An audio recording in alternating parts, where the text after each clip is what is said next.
श्री कृष्ण कहते हैं, क्रोध से भ्रम पैदा होता है, भ्रम से बुद्धि व्यग्र होती है। जब बुद्धि व्यग्र होती है तब तर्क नष्ट हो जाता है, और जब तर्क नष्ट होता है तब व्यक्ति का पतन हो जाता है।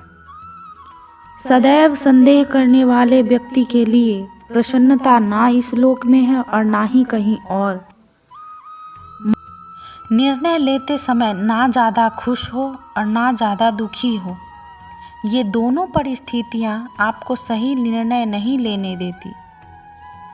जैसे जैसे आयु बढ़ती है तुम्हें ये एहसास होने लगता है कि तुमने व्यर्थ ही उन लोगों को महत्व दिया जिनका तुम्हारे जीवन में कोई योगदान नहीं था। जिनका मिलना निश्चित हो उन्हें नियति किसी भी रूप में मिला ही देती है, कहीं भी कभी भी अवश्य मिलाती है। मन से ज़्यादा उपजाऊ जगह कोई नहीं है, क्योंकि वहाँ जो कुछ बोया जाए बढ़ता ज़रूर, चाहे वह विचार हो, नफ़रत हो या फिर प्यार हो। सौभाग्यशाली होते हैं वो लोग जिन्हें समय और समझ एक साथ मिलती है, क्योंकि अवसर समय पर समझ नहीं आती, और जब समझ आती है तो समय हाथ से निकल जाती है। चिंता करोगे तो भटक जाओगे, चिंतन करोगे तो भटके हुए को रास्ता दिखाओगे। जिंदगी के इस रन में खुद ही कृष्ण और खुद ही अर्जुन बनना पड़ता है। रोज अपना ही सारथी बनकर जीवन की महाभारत को लड़ना पड़ता है। क्रोध में कही गई एक बात प्रेम में कही गई 100 बातों को भुला देती हैं। इसीलिए अपने क्रोध पर सदैव काबू रखें। वर्तमान से सुख लेने का प्रयास कीजिए। भविष्य बहुत कपटी होता है, केवल आश्वासन देता है, गारंटी नहीं। समर्थन और विरोध केवल विचारों का होना चाहिए, किसी व्यक्ति का नहीं, क्योंकि अच्छा व्यक्ति भी गलत विचार रख सकता है और किसी बुरे व्यक्ति का भी कोई विचार सही हो सकता है। मतभेद कभी भी मनभेद नहीं बनने चाहिए। बिना हक का भी जब लेने का मन हो वहाँ महाभारत की शुरुआत होती है। अपने हक का भी छोड़ देने का मन हो वहाँ रामायण की शुरुआत होती है।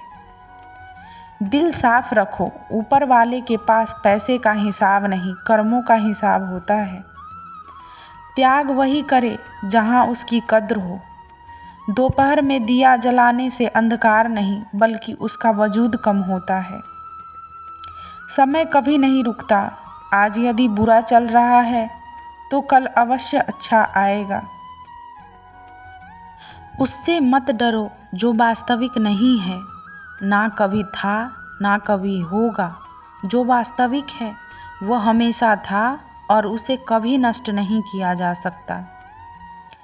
जन्म लेने वाले की मृत्यु उतनी ही निश्चित है जितना कि मृत्यु होने वाले के लिए जन्म लेना। अपने सबसे खास से धोखा खाने के बाद लोग चाहकर भी किसी पर संपूर्ण प्रतिशत भरोसा नहीं कर पाते। मनुष्य का जीवन केवल उसके कर्मों पर चलता है। जैसा कर्म होता है वैसा उसका जीवन होता है। मौन सबसे अच्छा उत्तर है किसी ऐसे व्यक्ति के लिए जो आपके शब्दों को महत्व नहीं देता। मनुष्य जन्म लेता है तो उसके पास सांसें होती हैं, पर कोई नाम नहीं होता। जब मनुष्य की मृत्यु होती है तो उसके पास नाम होता है पर सांसें नहीं होती।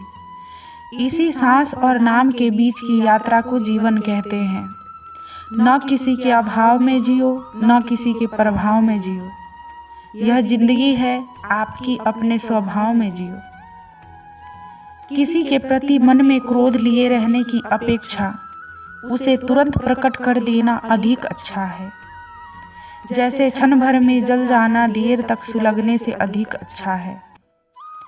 इंसान चाहे जितना खुद को व्यस्त रख ले, जिससे वो प्रेम करता है उसकी यादों से नहीं बच सकता। समय कभी नहीं रुकता। आज यदि बुरा चल रहा है तो कल अवश्य अच्छा आएगा। आप केवल निस्वार्थ भाव से कर्म कीजिए और वही आपके हाथ में है। हमारी आस्था की परीक्षा तब होती है जब हम जो चाहे वो ना मिले और फिर भी हमारे दिल से प्रभु के लिए शुक्रिया ही निकले। दया होनी चाहिए, कमजोरी नहीं। ज्ञान होना चाहिए, अहंकार नहीं। माता पिता बनना अत्यंत सुखद अनुभव है। उत्साह, जीवन जीना और स्वयं पर महारत हासिल करना खुशी देती है। अगर आपको वीडियो अच्छी लगी हो तो please like, share and subscribe. धन्यवाद।